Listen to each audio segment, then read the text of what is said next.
aluno aqui da pós-graduação, né, da UAF. Ele é licenciado em Física pela Universidade Estadual da Paraíba e hoje faz mestrado sob a orientação do professor Lorivaldo Mota Lima, que é do departamento da Unidade Acadêmica de Ciências Atmosféricas, e tem como co-orientador o nosso colega professor Igor Paulino. Luiz Felipe? Oi, tudo bem? É contigo. Pode falar? Pode. Boa tarde a todos. Como vocês estão vendo aqui, o título do meu trabalho é a determinação dos parâmetros de ondas de gravidade, usando medidas de temperatura obtidas por interferômetros Fabry-Pérot. A princípio, vamos começar essa apresentação falando um pouquinho sobre o que é a luminescência atmosférica. A luminescência atmosférica, ou mais conhecido como airglow, ela é uma luz natural proveniente da alta atmosfera, que pode ocorrer tanto no dia quanto na noite. E é importante, como vocês podem ver aqui na imagem, elas têm várias tonalidades no qual representam diferentes espectros de emissão, com base na composição química da atmosfera. É importante lembrar que as auroras, o airglow aí não pode ser confundido com as auroras, que são bastante conhecidas das pessoas, né? E porque, apesar também de ser uma luminescência natural, elas são provocadas pela interação do campo magnético da Terra com o vento solar. Já o airglow, ele pode ser provocado pela excitação dessas partículas, desses átomos ou moléculas, pela luz que é oriunda do Sol, ou por colisões que se dá por partículas carregadas. Aqui podemos ver o espectro de emissão do airglow. Nessa linha de cima aqui, temos nesse espectro aqui contínuo, temos a linha de emissão do Sol, né, que vem da luz solar. E aqui embaixo temos a linha de emissão do airglow. Como aqui vocês podem ver algumas moléculas de emissão. Por exemplo, aqui temos o oxigênio atômico, o sódio, o hidroxila. E para cada banda de espectro do airglow, temos um comprimento de onda referente. A molécula que vai ser assim, como posso falar, vai ser estudada aqui que está como produto aqui do meu trabalho, vai ser do oxigênio atômico, do 6.300. Eu vou falar melhor da onde é que vai entrar o papel desse oxigênio atômico no decorrer da apresentação. Como é de tradição na nossa área, né, aqui de geofísica, eu vou introduzir um pouquinho os conceitos, falar um pouquinho das camadas atmosféricas. Aqui desde a superfície da Terra até mais ou menos 12 quilômetros de altitude, temos a troposfera, que é essa primeira camada onde vivemos.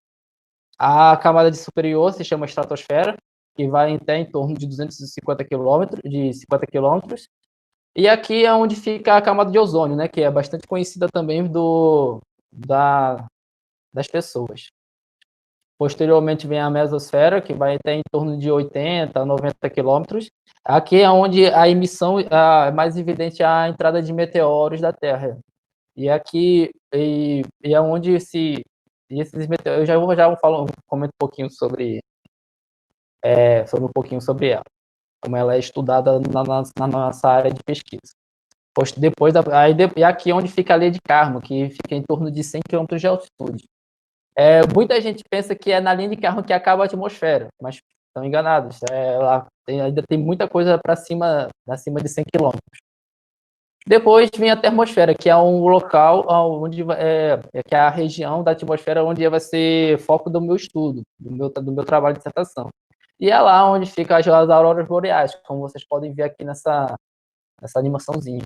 E os satélites de observação da Terra também. Em paralelo da termosfera, temos a ionosfera, que vai em torno de 50 km a 700 km também.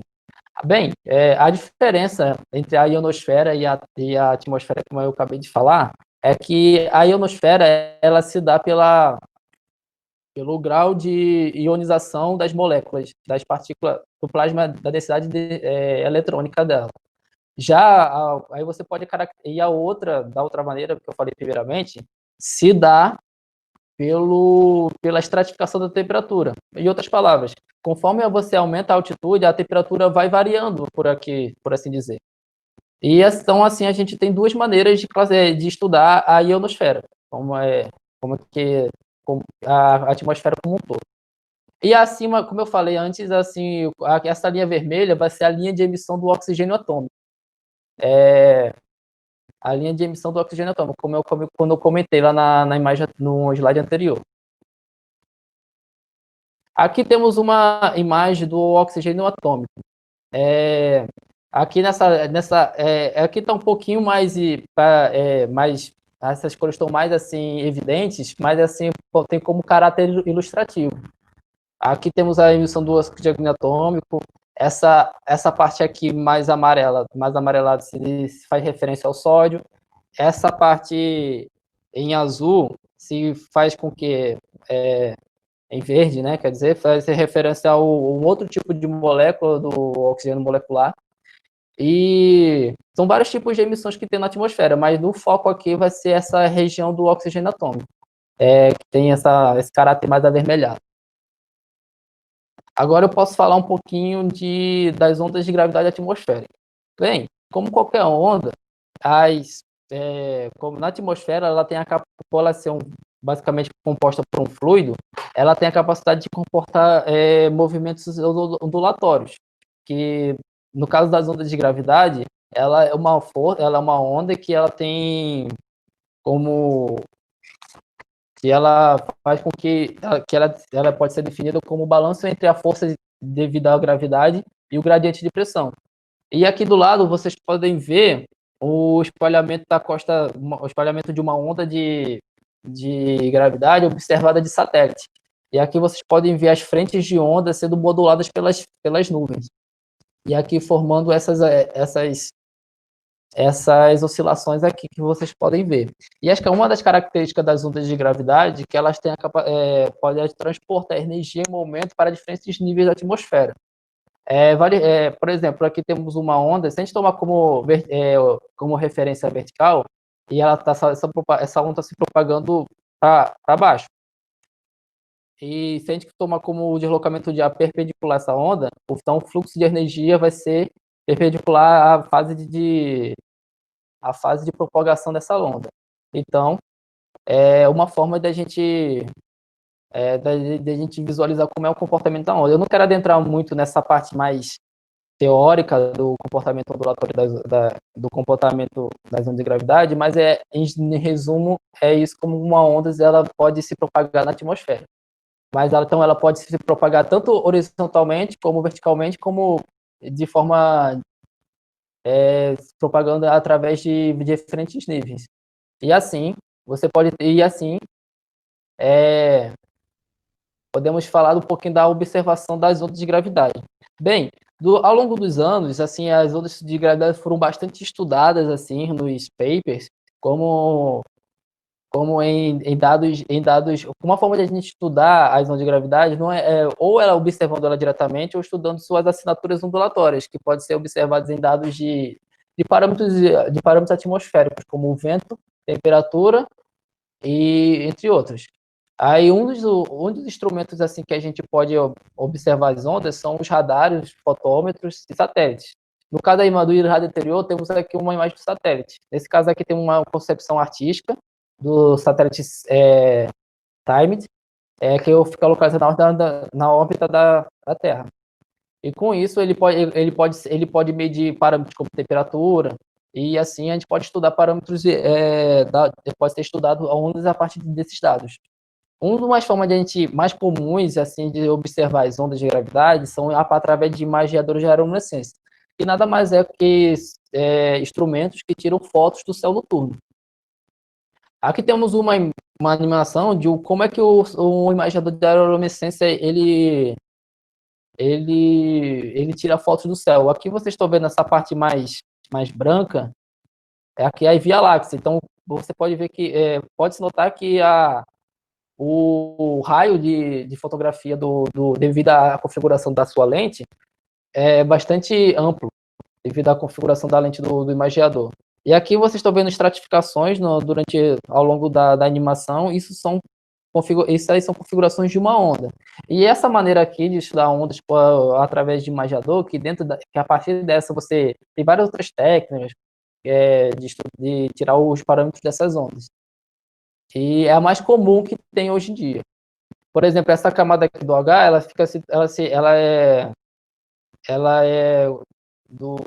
se concentra na mesosfera abaixo da termosfera, em torno de 80 e 100 quilômetros.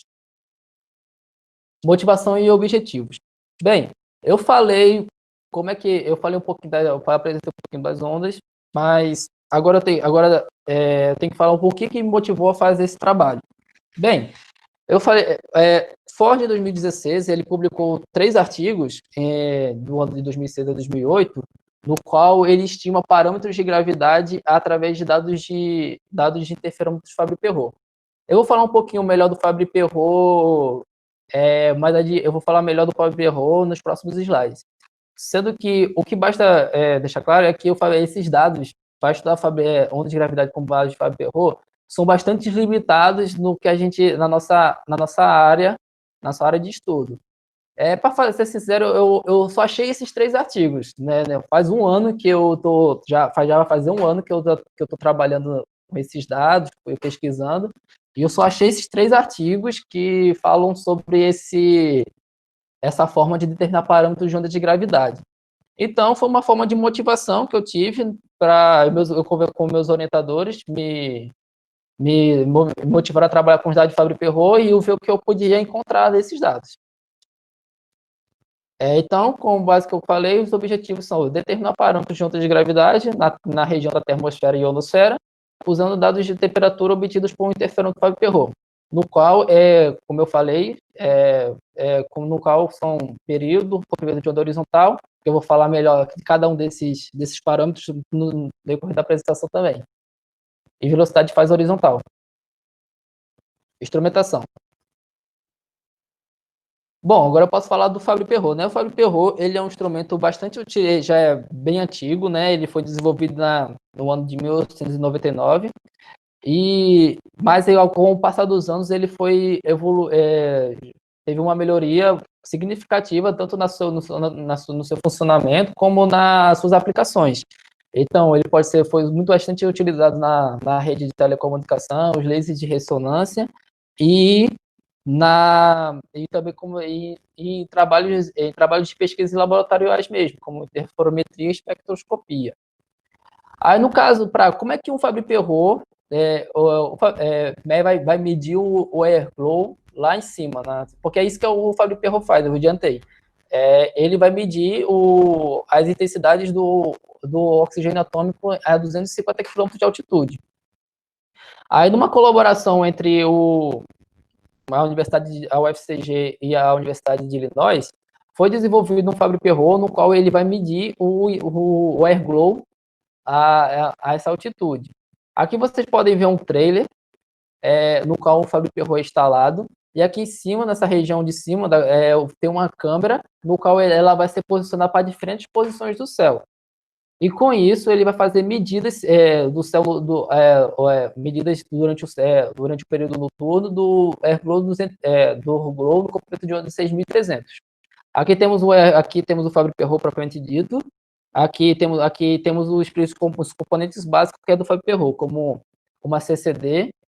Já eu falo melhor do que como essa CCD ela funciona. E um laser de hélio neon que serve para calibração, um computador para armazenamento de dados e aqui outros instrumentos adicionais, como modulação do laser, do break e outras coisas.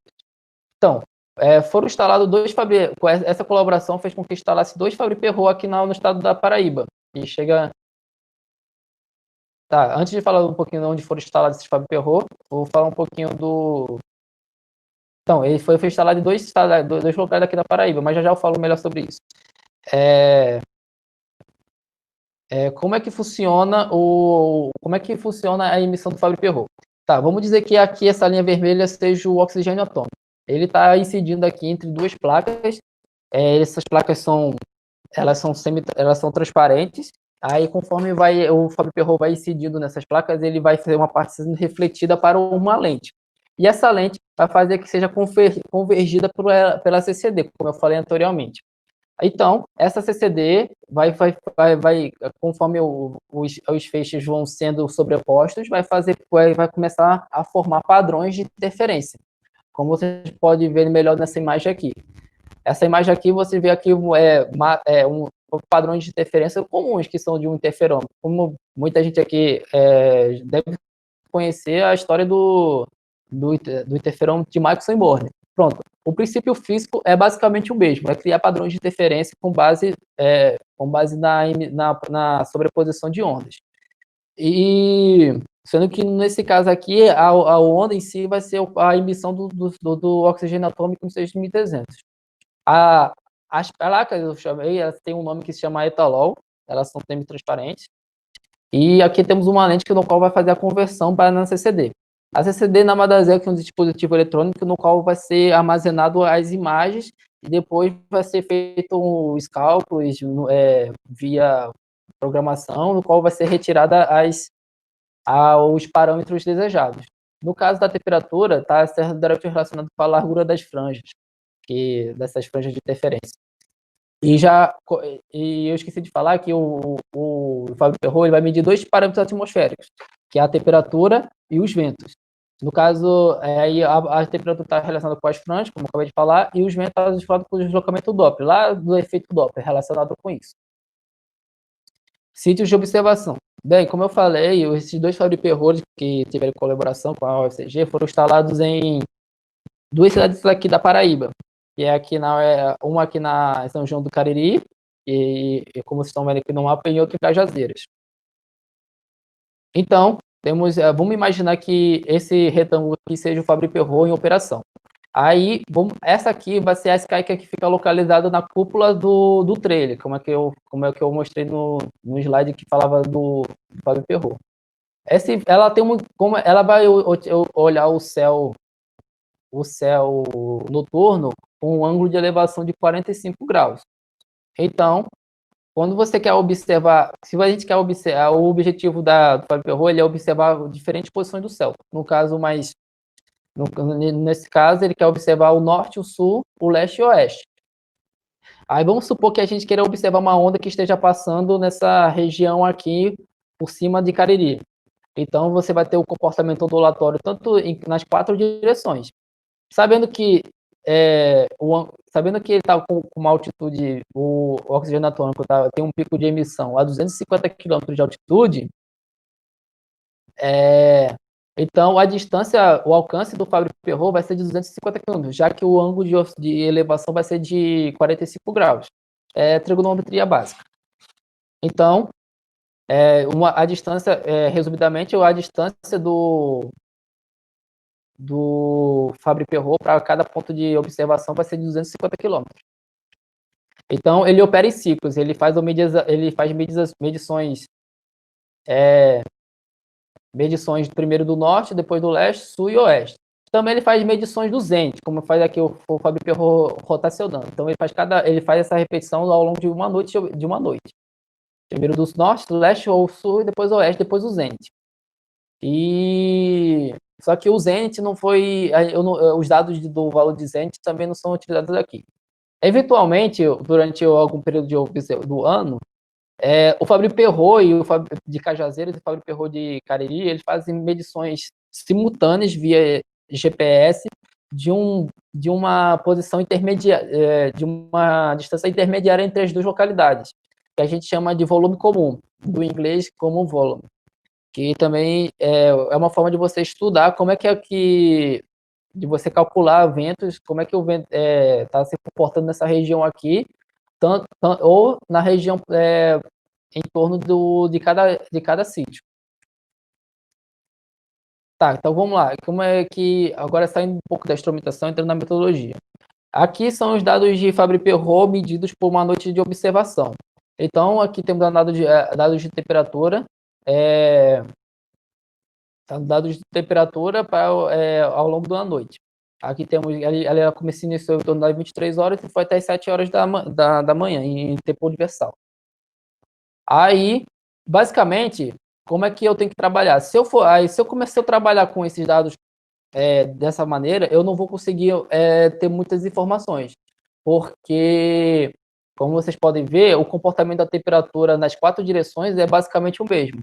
Então, o que eu preciso é retirar esse padrão que é basicamente semelhante ao longo das 4 direções e ver essas oscilações bem menores oscilações bem menores. Então, uma técnica que a gente da geofísica utiliza muito é subtrair a média mensal. Aqui temos os valores mensais para por exemplo, esses dados aqui de medição são do dia 5 de 5 de 2013. Aí aqui eu tenho a média do mês 5, que é maio. E aí o que eu faço é subtrair esses valores médios do valor da temperatura, e assim eu vou ter um padrão de uma uma temperatura só com os valores perturbados. Em outras palavras, eu vou ter só as flutuações em torno as flutuações do meu dia, que seria esses valores menores aqui de oscilação. Porque isso vai ficar mais claro porque eu utilizei essa técnica no decorrer da apresentação. Só que às vezes não dá para trabalhar também, fica ainda mais complicado de trabalhar com esses dados assim, porque às vezes esse dado ainda possui muitas oscilações maiores dentro dele.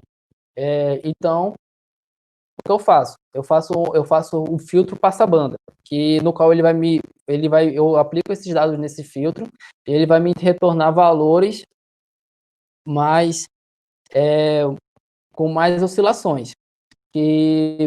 O filtro do tipo que eu usei é o tipo Waterwolf. Ele é bastante utilizado em circuitos elétricos. Só que ele também também no meu caso aqui, ele é utilizado muito para trabalhar com séries temporais.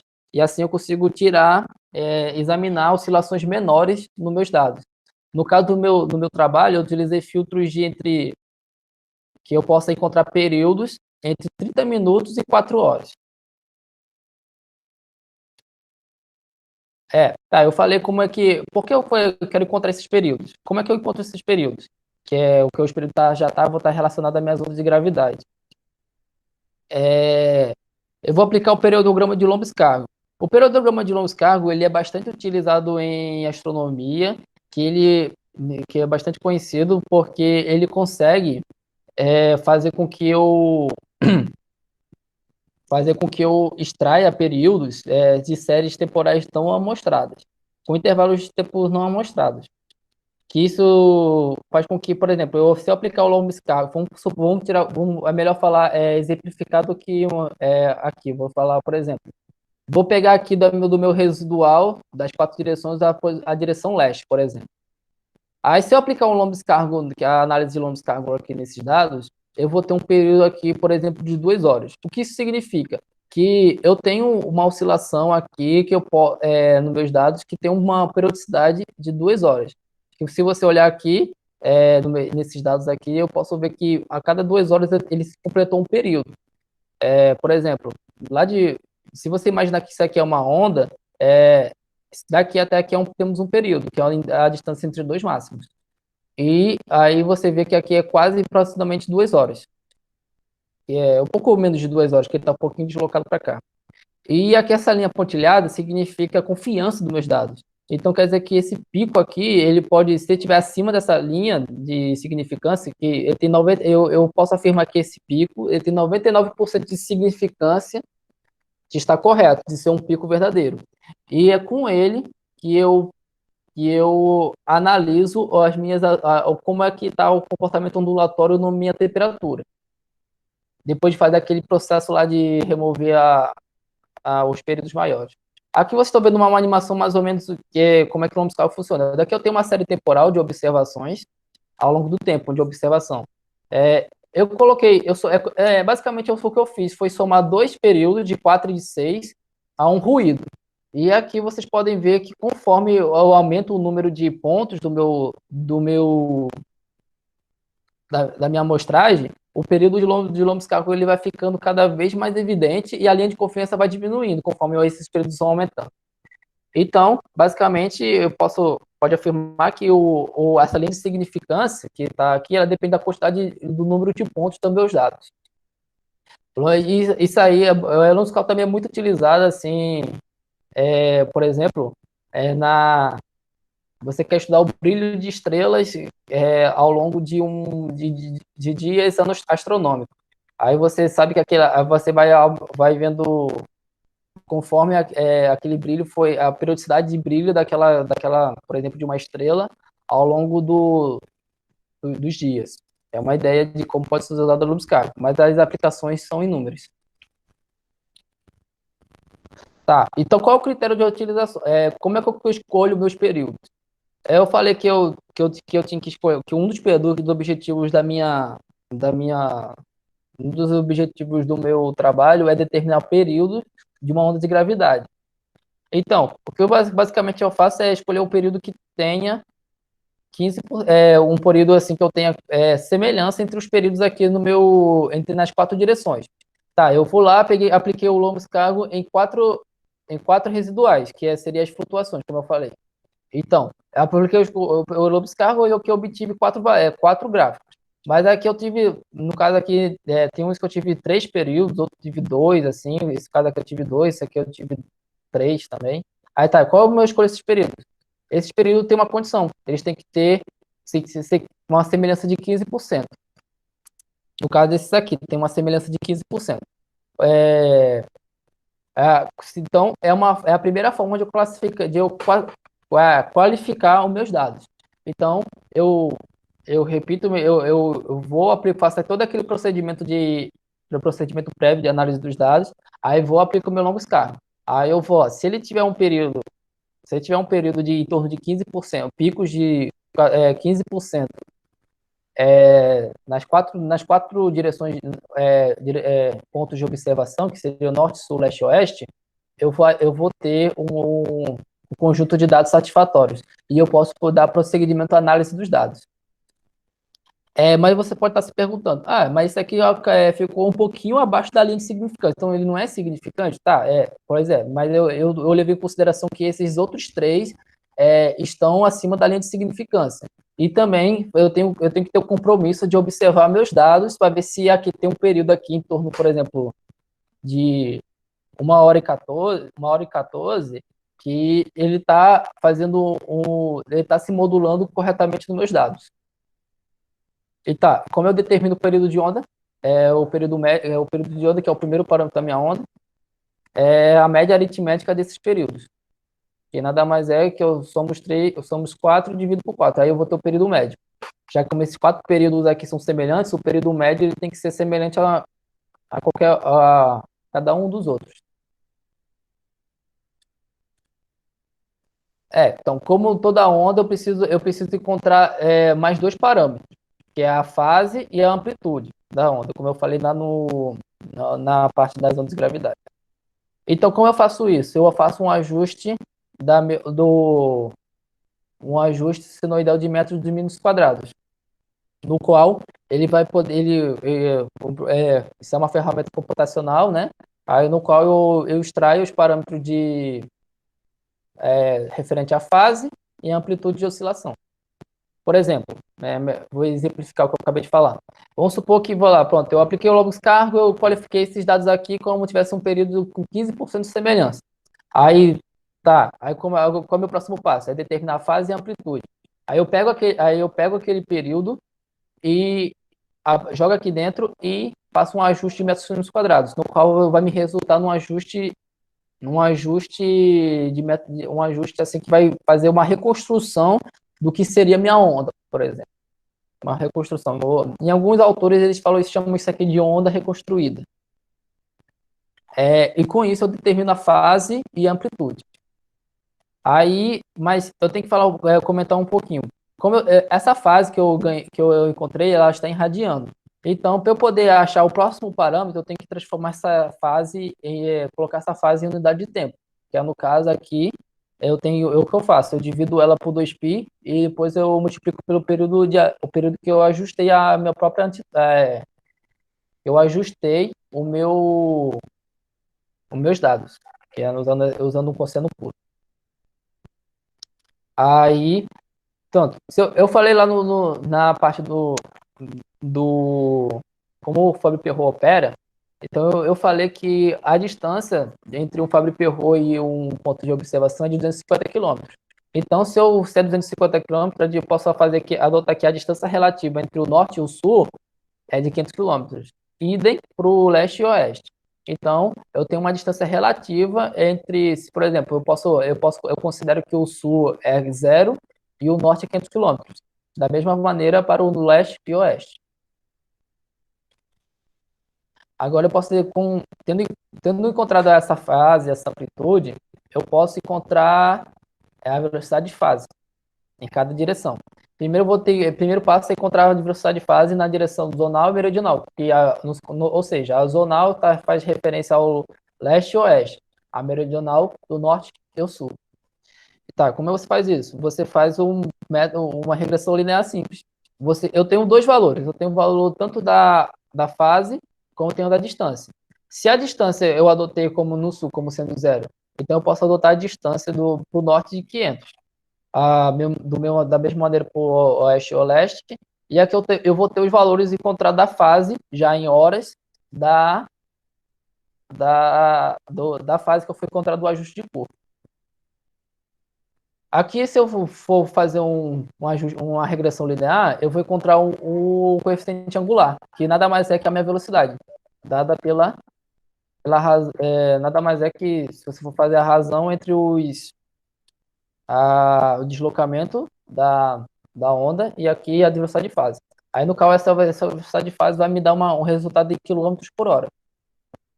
Com base nisso, eu posso encontrar um comprimento de onda na direção zonal. Nada mais é que eu multiplicar essas velocidades de fase que eu encontrei aqui pelo ajuste linear e multiplicar pelo período médio.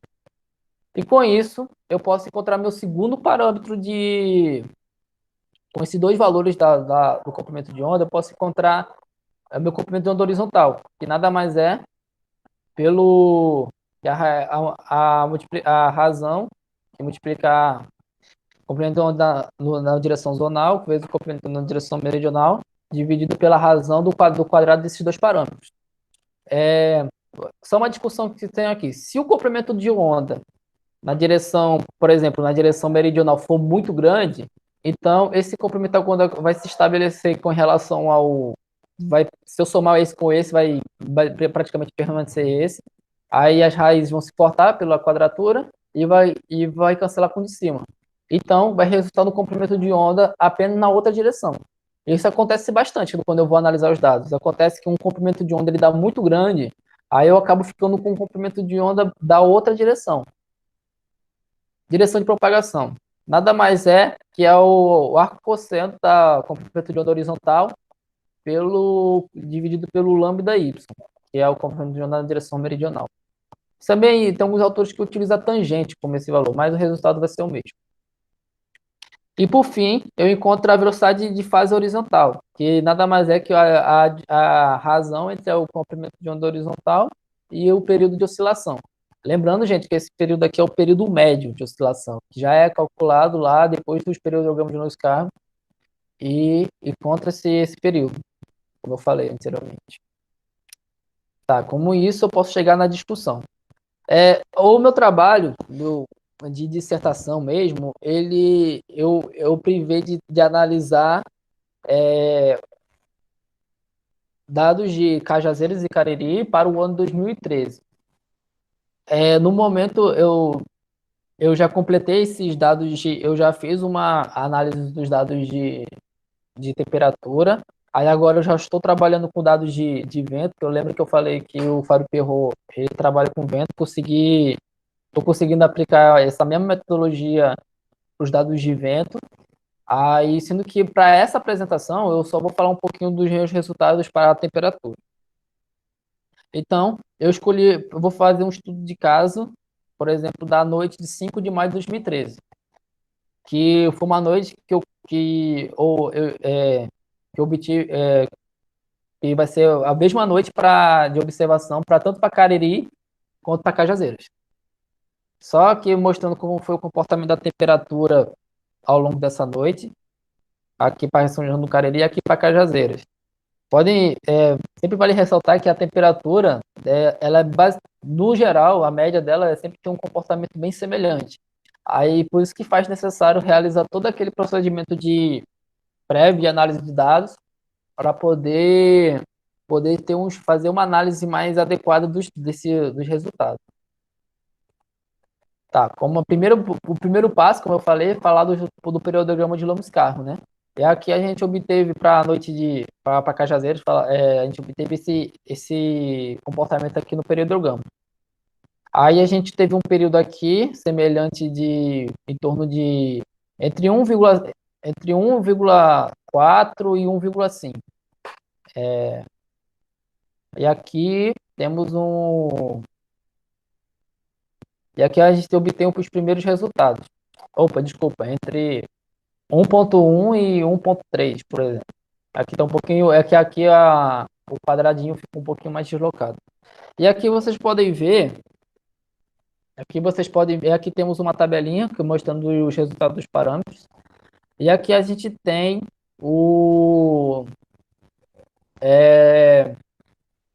como aqui esses dados aqui em colorido são os dados das flutuações do dia, que nada mais que é os dados de temperatura menos a média mensal.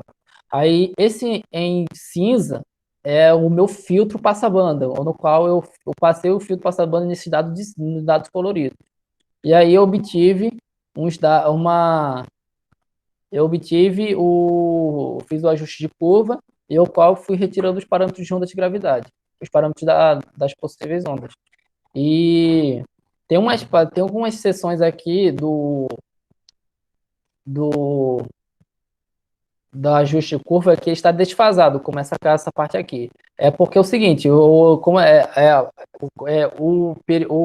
espectro, o residual, ele pode apresentar vários outros períodos que estão meio que somados ao período que a gente está analisando. Por isso que eu escolhi esse critério de análise dos dados. Porque você tem que. Eu escolho um período que está semelhante, aí eu vejo os resultados estão mais coerentes, e assim eu consigo tirar os parâmetros. Eu removo os resultados. Aí aqui temos um período médio em torno de 1h20, uma velocidade de propagação de 61 quilômetros, uma direção de propagação. Já falo melhor sobre essa direção de propagação. Em torno de 87 e uma amplitude de quase 7. E uma velocidade de fase de 51. Aí vale ressaltar também que teve aqui uma outra oscilação também. Só que essa aqui é mais para mostrar que pode ter duas oscilações um pouco evidentes nos meus dados, por causa que essa está bem forte no leste, mas um pouquinho forte aqui no sul, mas porém não está muito evidente aqui no norte e no oeste. Com base nisso, eu só fiz esse resultado aqui para mostrar que pode acontecer isso, mas eu não pode acontecer isso, aí pode ter mais de um período, um período semelhante nos meus dados. Só que aí eu não considero, porque também esse aqui está um pouco, já está abaixo da minha linha de significância. E aqui estão com uma abertura, com uma banda do espectro do Lobos-Cargo muito, muito grande. Então, isso gera um pouquinho de desconfiança nos meus dados. Lembrando que essa linha de pontilhada aqui é de 99% de confiança. E aqui a gente vai ter uns períodos de quase 2 horas, o dobro do outro, né? E com um período basicamente quase semelhante de 1 hora. Então, o problema é a gente não tem uma correlação bastante precisa entre período e quando a gente estima aí o comprimento de onda horizontal e o período. A gente não tem uma correlação linear entre o período de onda horizontal e o período. O comprimento de onda horizontal e o período.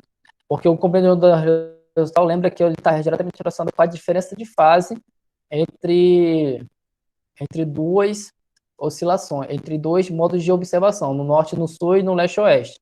Então, basicamente, se a diferença de fase for bastante pequena entre o leste e o oeste, esse comprimento de onda vai ser muito grande, porque essas ondas vão estar em fase. Aí, quando soma os comprimentos de onda, você vai ter um comprimento de onda um comprimento de onda horizontal, um comprimento de onda na direção de propagação muito grande. Para São João do Cariri, aqui a gente teve dois períodos aqui em torno de 2 horas. E aqui temos o período de oscilação. Então, a gente pode ver que basicamente está bem evidente esse período aqui nos meus dados. Aqui temos um período de 2 horas aqui mais ou menos aqui, se a gente for observar, tem quase praticamente 2 horas aqui.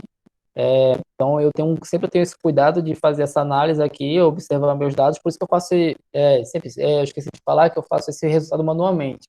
Apesar de eu usar uma linguagem de programação para fazer todos esses cálculos, eu tenho que olhar noite por noite para poder observar se realmente meus dados estão sendo bem ajustados com o período que eu encontrei no NumScar. E, como pode ver aqui, então, deu um comprimento de onda muito pequeno aqui em comparação com o da Cajazeiras. Isso se deve porque as 4 direções de propagação estão, para bem dizer, em fase, né? Então, a diferença de fase entre o norte e o sul e o leste e o oeste foi praticamente zero, né? Isso que resultou num comprimento de onda muito pequeno. Aí a direção de propagação foi de 61 graus e um ângulo de oscilação foi de que uma amplitude foi de quase 16 kelvins. E uma velocidade de fase horizontal bastante baixa também, de 11 km por hora. Aí eu posso fazer mais um gráfico mostrando como é que foi esses 2 períodos que eu encontrei, né? Eu coloquei aquele período de 2 horas aqui para a gente ver só para ilustrar para onde essas ondas estavam se propagando. Então, a preferência de propagação das ondas, elas foram entre o leste e nordeste. Se a gente for colocasse aqueles resultados dos ângulos encontrados, a direção de propagação, então tanto a onda de Cajazeiras quanto a de Cariri, elas teve a preferência de se propagar para entre leste e nordeste. Se a gente for fazer isso aqui no plano parecido como uma rosa dos ventos. Aqui em verde é de Cajazeiras e em vermelho é do Cariri. Então, vamos lá. Então, assim, com base nesse, a gente não pode afirmar que, se a gente for levar em consideração só o período e o comprimento de onda, a gente pode classificar essas 2 ondas de gravidade como de pequena escala. E elas, como eu falei no slide anterior, elas tiveram a preferência de se propagar tanto de Cariri como de Cajazeiras, se propagar para Nordeste e para Leste. E aí você pode estar perguntando, mas você teve 2 ondas aí com um período de 2 horas, tanto de Cajazeiras quanto de Cariri. Mas, então quer dizer que essas duas, e ambas estão se propagando para nessa região entre leste e nordeste. Então, pode-se afirmar que pode ser a mesma onda? Não. Então, você tem uma das pretensões do meu trabalho é poder fomentar esses meus resultados, esse meu trabalho com outros dados, como eu falei, dados de outros instrumentos, como eu falei no início da apresentação, como dados de imageador e dados de outros equipamentos, instrumentos. E assim, eu porque assim, pode ser que tenha 2 ondas passando ao mesmo tempo, e essas ondas pode estar sendo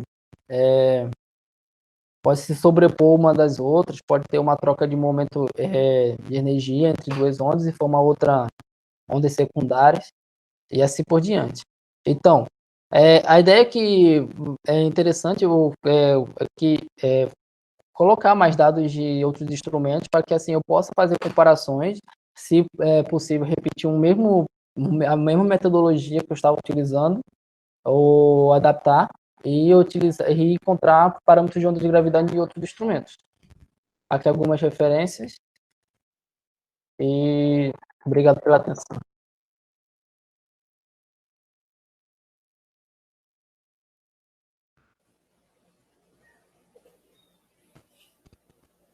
Cadê as palmas?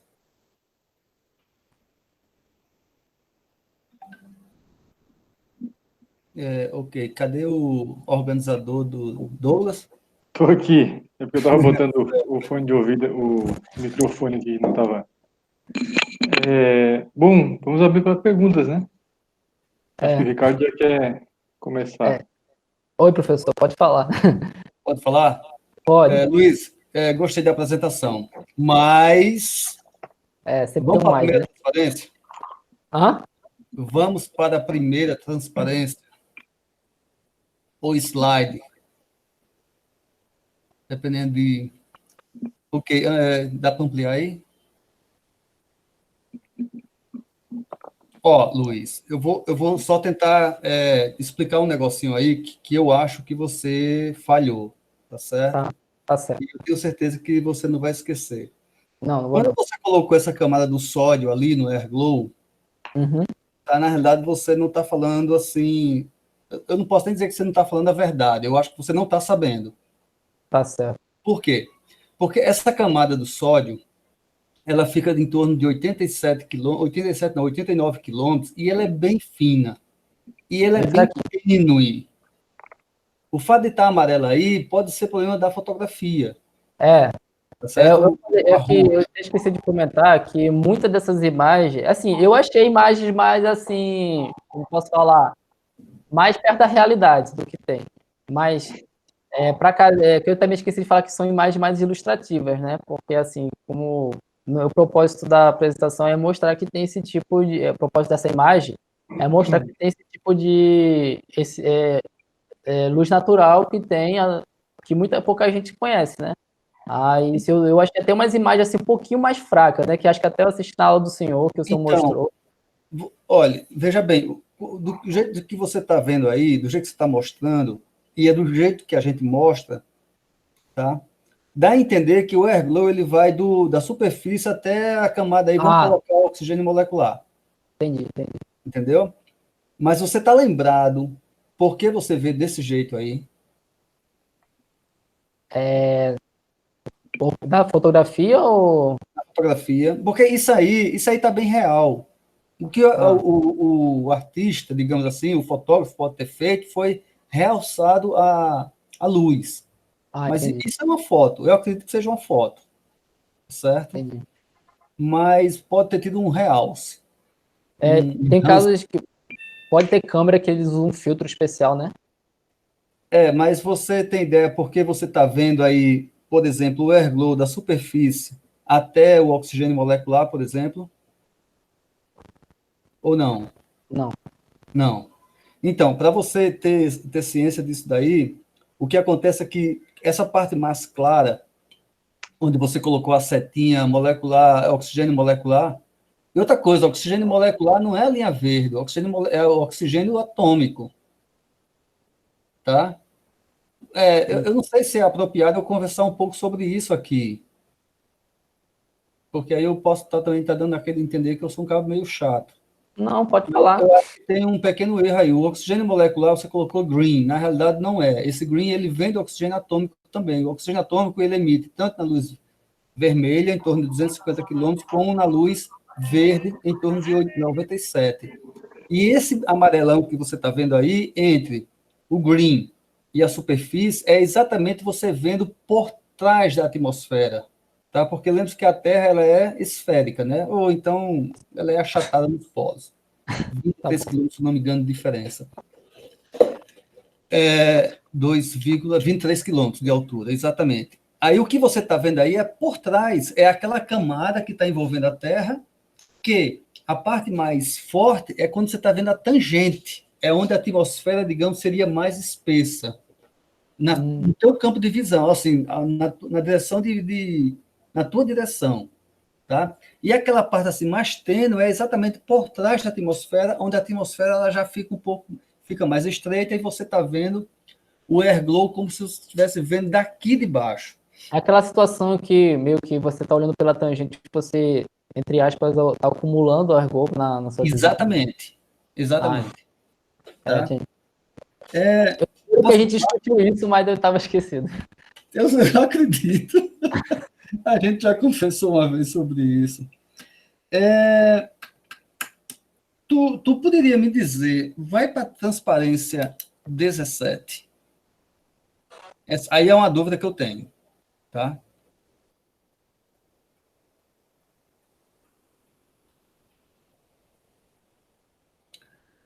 Tu falasse, e aí se você falou, eu não estou lembrado, a próxima foto, a próxima figura. Próxima. Pronto, essa daí. Você falou qual é a resolução do Fabrício Perrot? Não. Resolução. A resolução que o senhor fala é A cada quantos minutos você tem uma informação? Eita, falei não, mas é de 20, em torno de 23 a 29 minutos. Eu fiz esse cálculo. Então, peraí. Eu já fiz assim, eu já olhei alguns dados, e alguns tem horas que ele faz, tipo assim, em torno de 23, 29 minutos. Tem outros que ele faz menos. Jó, então realmente você observou bem esses dados, você trabalhou com eles. Viu esses detalhes, eu acho interessante. Agora, o que eu não estou entendendo aí é se cada triângulozinho desse representa uma informação. Tá, tudo bem, o que eu esqueci de falar. Eu interpolei esses dados para poder tirar a média. Aí esses dados, na realidade, eles têm mais dados aqui porque eles estão interpolados. Porque assim, quando a gente vai tirar a média mensal dos valores, eu preciso de uns valores. Como ele tem essa particularidade de estar coletando as medidas em ciclos, ele vai ter tempos de observação diferentes. Então, ao longo da noite ele vai ter, ao longo da noite de observação, para o norte, para o sul, vai ser praticamente diferente. Isso aqui está dando a entender que estão no mesmo ponto de observação. É porque eu esqueci de falar realmente que esses dados são interpolados. Aí eu interpolei a cada 10 minutos, peguei uma interpolação de 10 minutos para poder reextrair a média dos dados. Isso aí é interessante, porque às vezes pode enganar realmente é que eu esqueci, eu fico meio assim de faltar ou em muita coisa, muita informação e acabo esquecendo. Agora, uma outra pergunta só e eu prometo que eu encerro para dar espaço para as outras pessoas.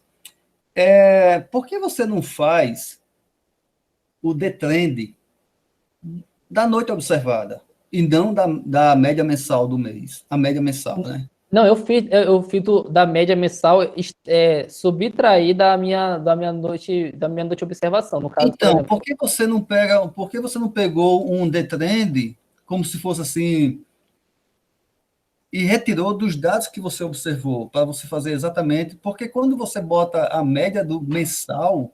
Não, foi o que eu fiz. Foi o que eu fiz.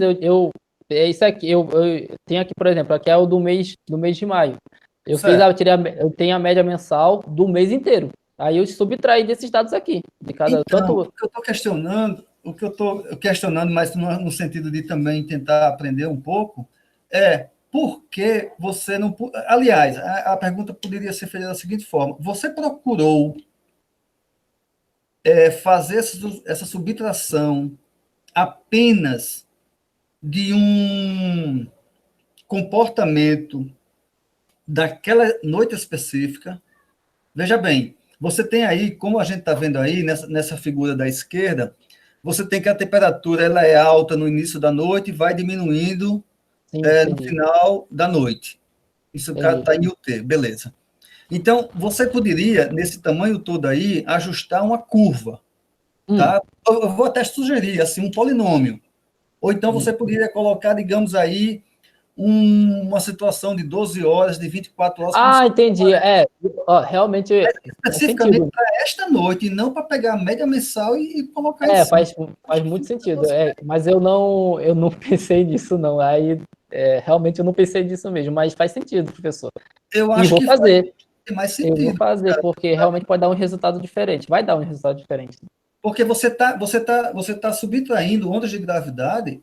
Mas o senhor tá fazendo, pegar, tipo assim, um ajuste de todos os meus dados da noite, né? Tanto do norte, do leste e oeste, né?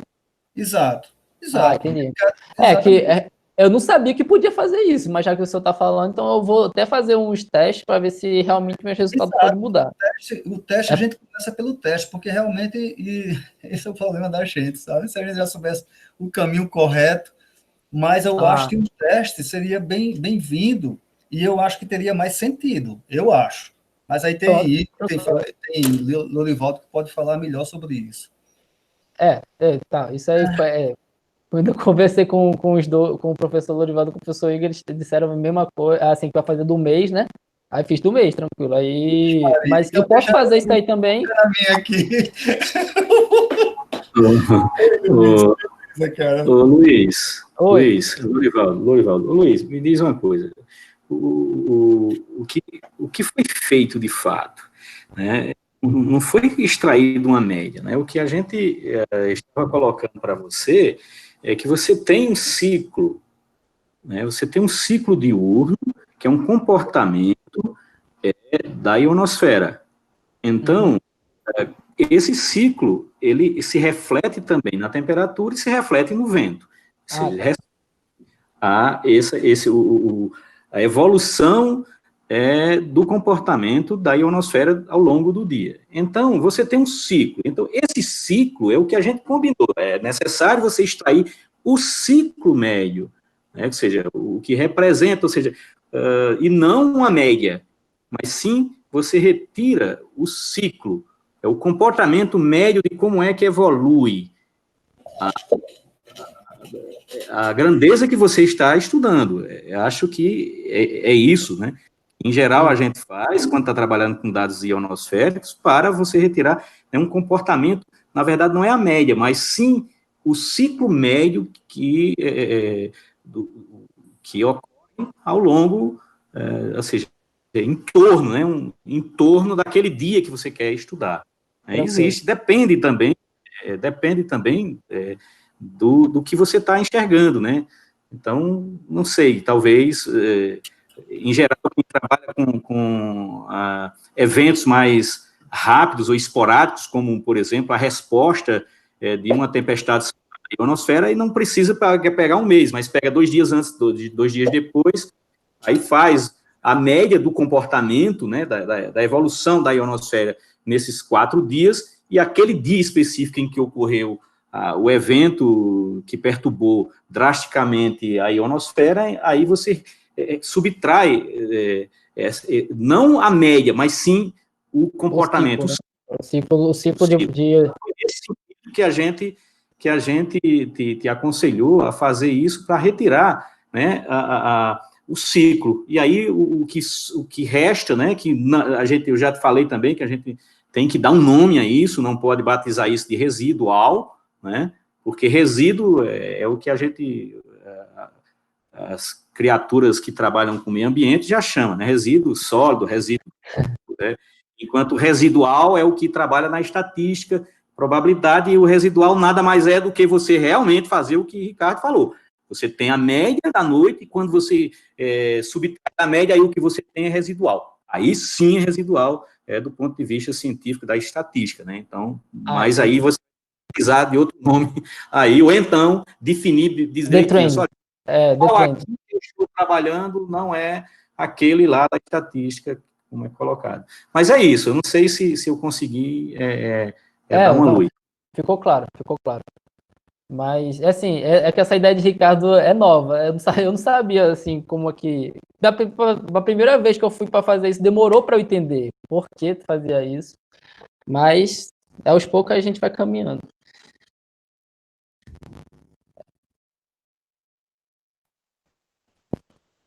Ok, Professor? eu parei, tá?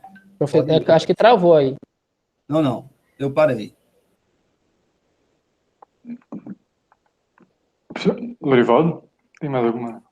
Oi, eu já falei, eu acho que era isso, eu tentei só Ah, tá bom. esclarecer. Acho que tem uma pergunta de Cosme aí no chat. Deixa eu ler aqui. Sim. Você vai ler ou quer que eu leia?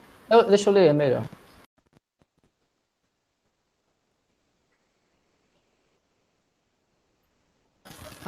Ele está perguntando se eu conseguir encontrar essa onda de nucleograma OI 6300, usando o imagem do All Sky. Para quem não sabe, o nucleograma é uma técnica que você utiliza nas imagens de aeroluminescência, que eu não mostrei no slide anterior, no qual você extrai os períodos de uma onda de gravidade com base nessa técnica que é o grama. Não, Cosme, eu não extraí porque eu não sei mexer em QGrama em dados de magiador. Tentei aprender um pouquinho, mas sozinho eu só sei mexer com IDE, com Python.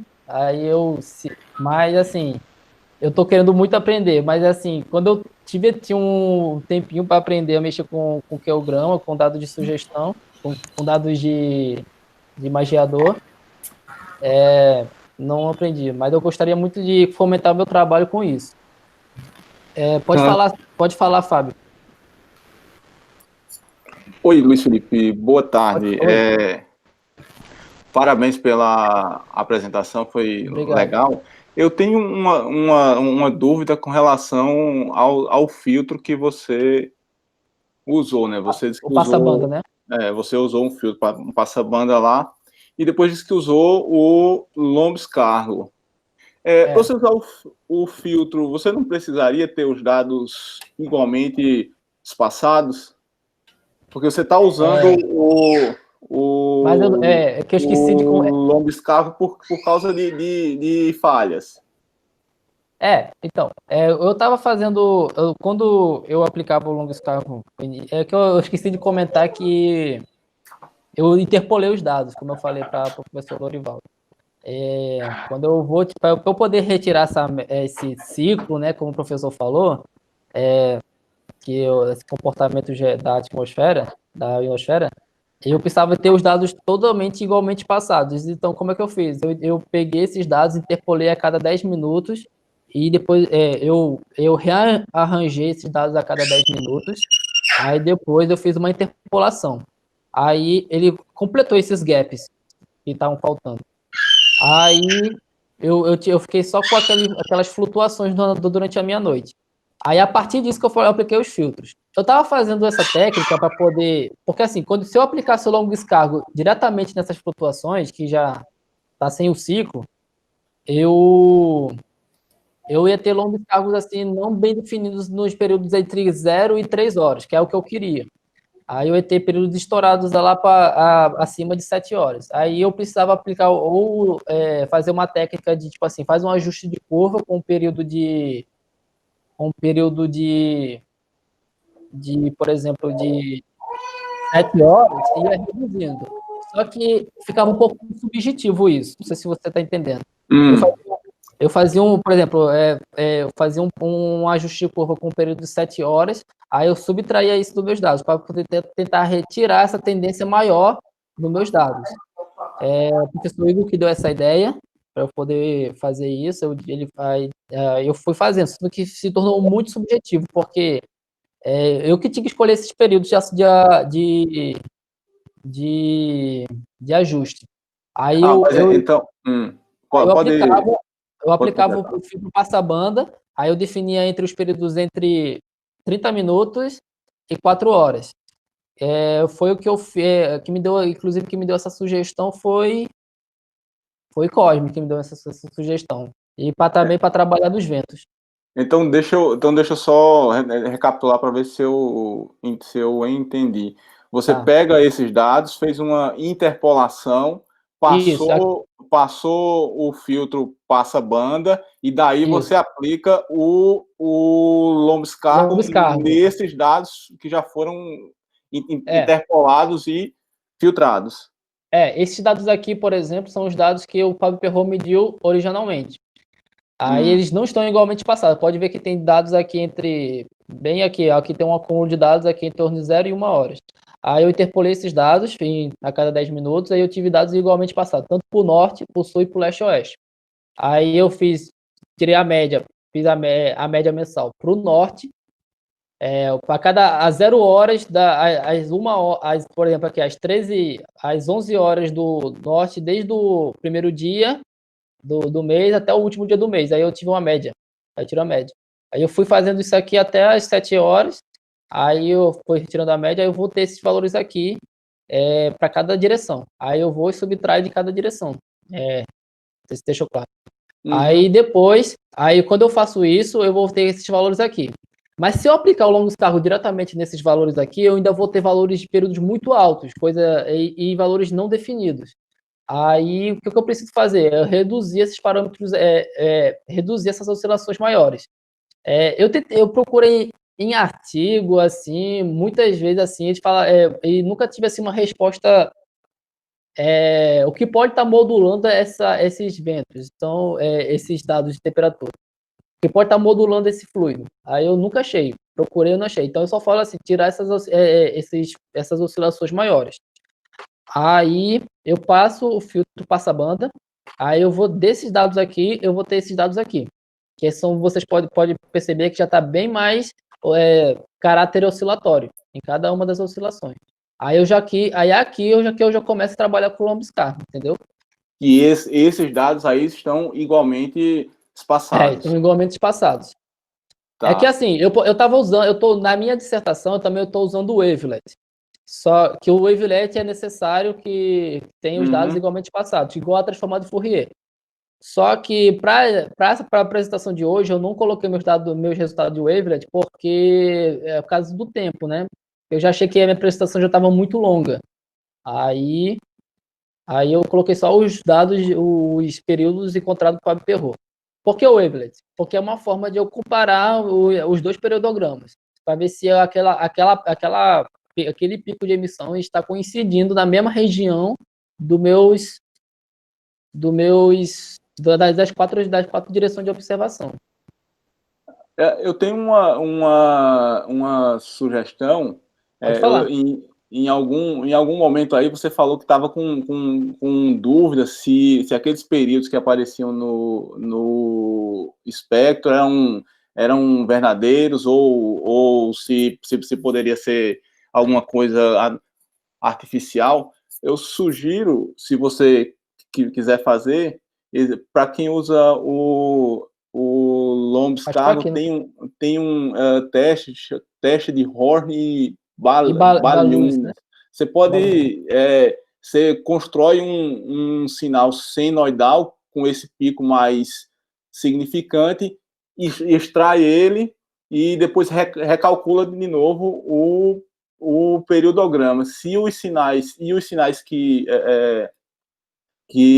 ficarem são sinais que devem estar realmente presentes nos seus dados. Então, se você quiser fazer um teste adicional, você pode fazer isso.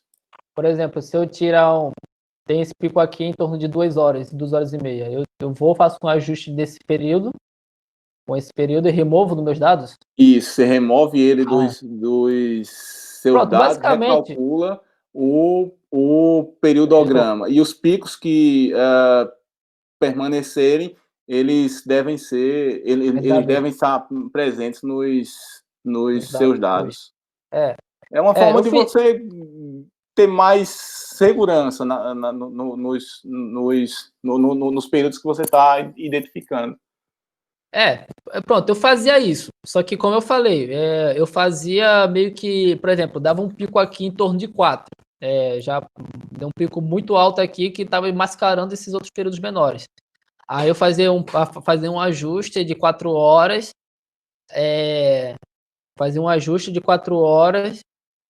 nos meus dados, e aí removia. Só que, dá certo, né? Mas, assim, é um caso ou outro, mas, tipo assim, nesse caso aqui, como eu falei no slide aqui, se eu tô vendo que esse período aqui menor tá pelo menos tá ajustando corretamente os meus dados, aí eu considero ele, entendeu? Se ele tá ajustando corretamente o dado. Eu sempre tenho cuidado de olhar meus dados se aquele período tá cuidadosamente ajustado. Porque, como eu falei, né, o periodograma de longos cargo, ele pode apresentar alguns picos falsos, né? E às vezes é um pico que não representa meu conjunto de dados qualquer.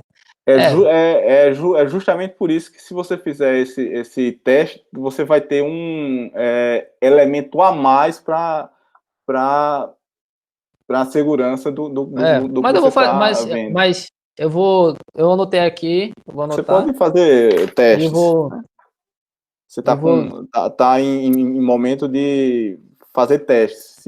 fazer Se vê teste. que realmente funciona, se for adequado, você É, eu já, mantém.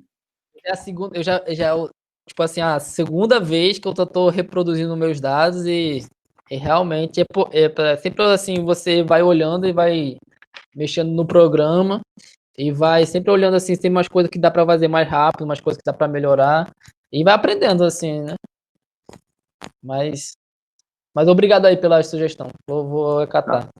Obrigado. Tá bom.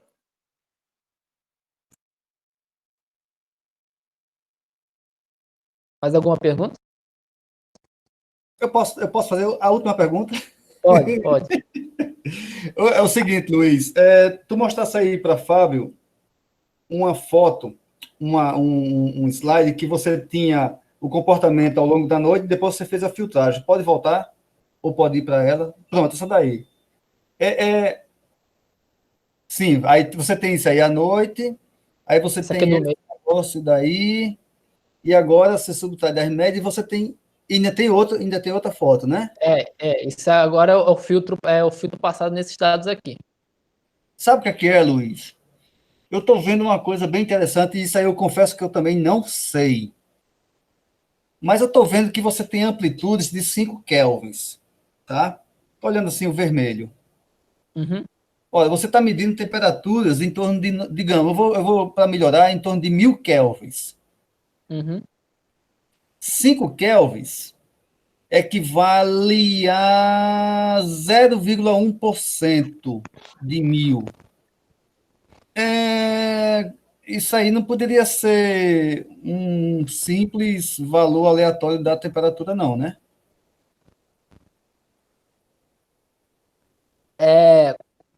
Deixa eu ver se eu entendi a pergunta.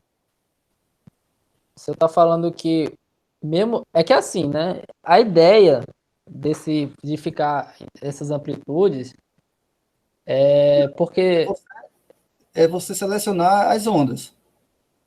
tá, você vai ter aqueles valores que são comuns, que é o que tá, aqueles valores de temperatura que já são assim padrões, entre aspas, padrões assim durante o decorrer do ano, que é varia em torno de 1100 Uhum. a Exato, 700 Kelvin, né? Aí exato. eu acho que essas amplitudes é o quanto a amplitude ela variou durante a noite, né? Durante assim no decorrer da noite, pouquinho, mas variou, né? Uhum. Tá bom. Não, tá bom. Realmente nessa parte eu não pensei não, professor. Tá certo, cara. Mas, Luiz, é preciso avaliar essa magnitude, né? Porque aí você tem uma oscilação em cima de quê? Em cima de um valor lá bem alto, né? Bem Um alto. valor bem alto. Então, essa oscilação, mesmo sendo pequena, mas é necessário considerar a magnitude dessas oscilações, né, das amplitudes dessas oscilações. E aí, comparar, né, com outros trabalhos que devem ter na literatura para saber se os resultados que você está encontrando, eles são, de fato, compatíveis, né? Porque senão você pode pensar em ruído, né? Isso também é um ruído. Realmente. Então, o valor da amplitude é tão pequena, essa oscilação é tão pequena que ela pode ser confundida. Eu tô tratando como onda, né? Estou tratando como onda um ruído. Porque o que é que essas ferramentas nos suportam fazer o quê? Né? Primeiro, tanto o periodograma, quanto o FFT, quanto o wavelet, qualquer uma dessas ferramentas, a única coisa que ela vai nos informar é, olha, tem oscilação, existe energia espectral nessa periodicidade ou nessa frequência. Aí identificou. Isso é o primeiro passo. Para o segundo passo. Bem, identificou, agora vamos caracterizar. Então, o primeiro passo é identificar se existe ou não tais oscilações ou energia espectral que possa ser associado a essas oscilações que você busca nos seus dados. Beleza. As análises de espectrais, elas mostraram que existe, de alguma forma, energia espectral associada a essas oscilações com essa periodicidade. Agora, vamos ver um segundo passo, se isso realmente se é possível a gente caracterizar e, a partir das características, reconstruir, de alguma forma, a onda, né? Em cima dos dados originais, para dizer, olha, a contribuição qual é? Porque é aquela história. Primeiro, você tem que entender bem direitinho o que essa síntese de Fourier, ela representa, o que é que ela nos fornece, para poder você, de fato, interpretar os dados que você tem. É interessante que você veja isso, se as amplitudes que você está encontrando para essas ondas de gravidade, com 2 horas, 1 hora, se outros trabalhos encontraram de tal magnitude, de 10 graus, 5 graus, né, 5 Então, Kelvin. professor, eu estava falando, você né? tem que ver. É que assim, como eu falei, né? Trabalhos de ondas de gravidade com Fabry-Perot só tem aqueles 3 que eu achei. Aí, nesse caso assim, a gente como eu teria que usar outra instrumentação, por exemplo, o próprio imagiador e encontrar as amplitudes dele e comparar com o meu. Aí, porque o do imaginador eu consigo comparar com a literatura, que está bem mais. Tem bem mais trabalho assim. E do trabalho lá do Ford, que é o que eu teve como base para fazer esse trabalho, ele não comenta muito de amplitude. A amplitude que ele fala é uma amplitude que ele meio que modula do Lobscarro, que ele usa a potência espectral do Lobscarro. Mas obrigado, mas eu vou procurar saber melhor sobre isso, sobre essas oscilações na amplitude. É porque o Lobscarro também, basta você fazer uma pequena modificação, você consegue, ao invés de obter o espectro em energia, você pode ter também, é possível você calcular as amplitudes. Eu montei uma rotina para isso também. Tá, depois a gente conversa melhor sobre essa rotina. Mas eu vou estudar um pouquinho mais a fundo essas amplitudes.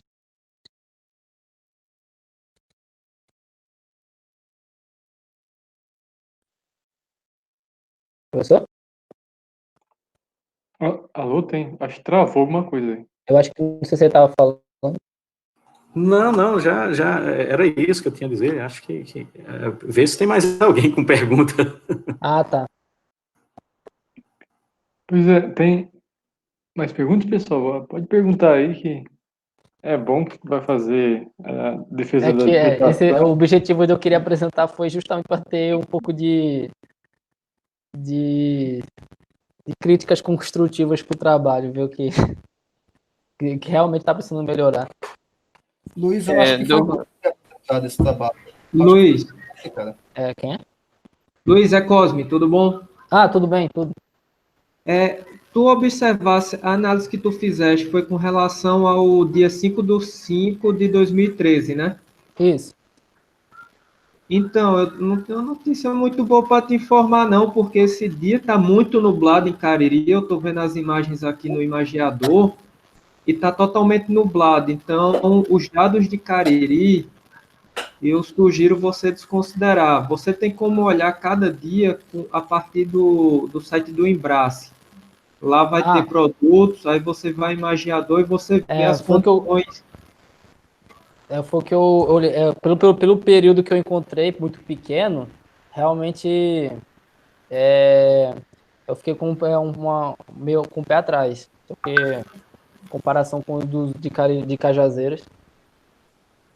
Então, Cariri é bom você considerar e é bom você nos imagiadores. Cajazeiras não tem muito o que fazer, porque... Não tem imagiador lá, né? Não tem imagiador lá, mas Cariri você pode observar e incluir mais. Eu vou ver se eu é que ver se eu aprendo como analisar essas ondas de gravidade pelo imagiador, né? Eu já baixei alguns dados, tentei aqui algumas imagens, mas eu não consegui rodar no IDL, não. Realmente, pro IDL eu ainda sou meio noob. Tá, mas com relação ao site do Embrace, isso já dá para dar uma agilizada nisso e pegar os dias com tempo bom. E também eu até perguntar um negócio, os dados de inogramas que tem lá, tem um dado de Fortaleza, né? Lá do Embrace, eu ia falar com você, que é lá Tem. do Embrace. De, Será de que, ionogramas em será que, Fortaleza, será, Eusébio. ah, será que, assim, se eu achar dá para achar alguma correlação entre os dados de inograma com o dado daqui de Fábio Perro? Depende, se a onda tivesse propagando, por exemplo, de sul para norte, que você observa primeiro em Cariri e depois em Fortaleza, talvez sim. Tudo depende da direção da onda. Bom, tanto faz, nos dois, porque você vai ter dois pontos. Se você utilizar isofrequências, você pode passar um filtro nesses dados, um filtro de 30 minutos a 4 horas, o mesmo que você passa no vento, e você vê se existe o mesmo período. Aí você vê se aconteceu antes em Cariri ou em Fortaleza. Tá certo. E baseado na sua técnica que você observou no vento, na temperatura, você já estima a direção de propagação e vê se concorda de fato com o que você está observando em Cariri. Isso pode ser uma sugestão. Uhum, tá certo. Ô, Douglas, deixa eu fazer um comentário rápido. Sim, tá aberto o microfone. Boa tarde a todos. Bom, só um comentário em relação a algumas coisas que foram discutidas aqui. A primeira foi, o professor Ricardo colocou, da gente retirar esse trem diurno. Isso, se Luiz não lembra direito, mas nós discutimos isso e ele faz isso. Nós fazemos a caracterização do ciclo mensal, para ver como é que se comporta a temperatura observada pelo Fábio Perro ao longo do mês, retiramos isso, mas mesmo assim ainda existe trends durante a noite. E a gente fez alguns testes e isso foi sendo removido. Acho que se Luiz lembra, a gente fez mais ou menos isso. Não da forma como o Ricardo falou, de fazer o ajuste polinômio, mas nós removemos essas informações de trends que tem durante a noite. Com relação à observação de nuvens, Cosme, o que nós tomamos cuidado é que com o Fabry Perot a gente também consegue observar nuvens. Então, todas as vezes que os dados do Fabry Perot eles começam a apresentar características de nuvem, que nós observamos isso a partir de uma grande variação, da grande flutuabilidade que surge nos dados, eles deixam de ser comportados e passam a ser bastante aleatórios, a gente joga isso fora. Então, provavelmente, eu acho que o Luiz, para essa noite, ele deve estar usando dados de Cajazeiras. Eu não tenho certeza. Mas era bom verificar isso, porque isso a gente faz esse pré-controle. E uma das coisas que nós fomos criteriosos é o seguinte: se os dados de temperatura estão oscilando, mesmo que sejam com uma amplitude pequena, mas se eles começam a oscilar rapidamente, a gente desconsidera isso, porque isso pode realmente ser interferência nas medidas que estão acontecendo.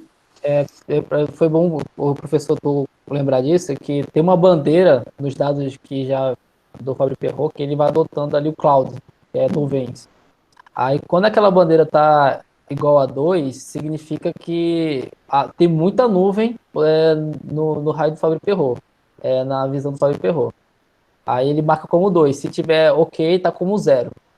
Aí 1 significa que tá razoável. Foi o que eu entendi da documentação do Fábio Perrot. Aí, na minha rotina, toda vez que ele encontra uma nuvem igual a 2, ele descarta aquele dado da noite.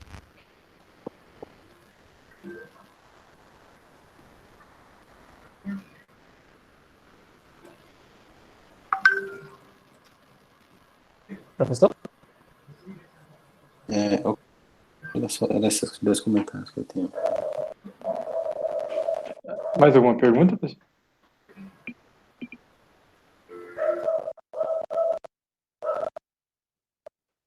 Douglas, Opa, na verdade eu não tenho uma pergunta, aqui é o João. Na verdade eu não tenho uma pergunta, eu só queria parabenizar aí o Luiz pela apresentação dele. Espero que mais estudantes do nosso programa façam como ele, né, exponham o seu trabalho aqui, né, de forma online também, e também vejam essas contribuições positivas que podem vir da exposição desse trabalho, né, do fato de você poder discutir com membros do seu grupo, pessoas que não estão presencialmente, né, bom, agora ninguém está mais presencialmente na UAF, né, mas pessoas que estão em outras instituições e que podem colaborar com sua pesquisa. Então, assim, eu acho que isso pode ser muito benéfico aí para os alunos e para o programa, e espero que mais pessoas aí sigam o exemplo do Luiz. Parabéns aí pela sua apresentação e muito obrigado aí por Eu só você queria falar umas ter a palavras. coragem de se expor aqui. Então, é basicamente isso que eu queria falar. Eu mandei um e-mail para a Cosme, acho que Fábio quem foi encaminhou foi o professor Lorivaldo, ou o professor Ricardo, que justamente eu estava precisando de umas opiniões sobre o meu trabalho. Alguma, nem que seja que eu já tive uma puxão de orelha do meu professor de Lorivaldo, quando na minha tese de TCC, no meu TCC, que essas críticas fazem que pode contribuir para crescer com o teu trabalho, né? Que é sempre perigoso a gente estar sempre com o trabalho engavetado, às vezes eu penso que o trabalho está bom, mas realmente tem muita coisa para melhorar. E eu vi aqui agora que realmente tem muita coisa para melhorar. E obrigado, Cosme, Fábio, pelas opiniões, professores, Ricardo. E, assim, eu só queria deixar um apêndice que eu fiz o trabalho, assim, cheio de animação, que é para... Porque como não é para a área da gente, aí para deixar um pouquinho mais lúdico e mais, assim, como posso falar? Mais atrativo para quem é de fora, para não ficar aquela coisa enfadonha, né? Que é um trabalho bem técnico. Se eu fosse falar de uma forma bem técnica, acho que ia estar todo mundo dormindo aí. Mas obrigado a todos por ter assistido. Qualquer coisa, pode entrar em contato comigo, falar alguma coisa. É só isso. eu aproveito para reiterar o que o João falou e convidar os alunos e aos orientandos de alunos para que se disponham a apresentar o seminário. Eu acho que é bem mais benéfico para quem está apresentando do que para quem está ouvindo aqui, né? E agradeço ao Luiz novamente pela apresentação. Eu que agradeço. E gostaria só que a gente fazer a nossa finalização com as pessoas que estão presentes ainda abrindo o microfone para a gente dar uma salva de palma para o Luiz. Esse negócio é uma novidade, viu? Gostei, Luiz. Eita.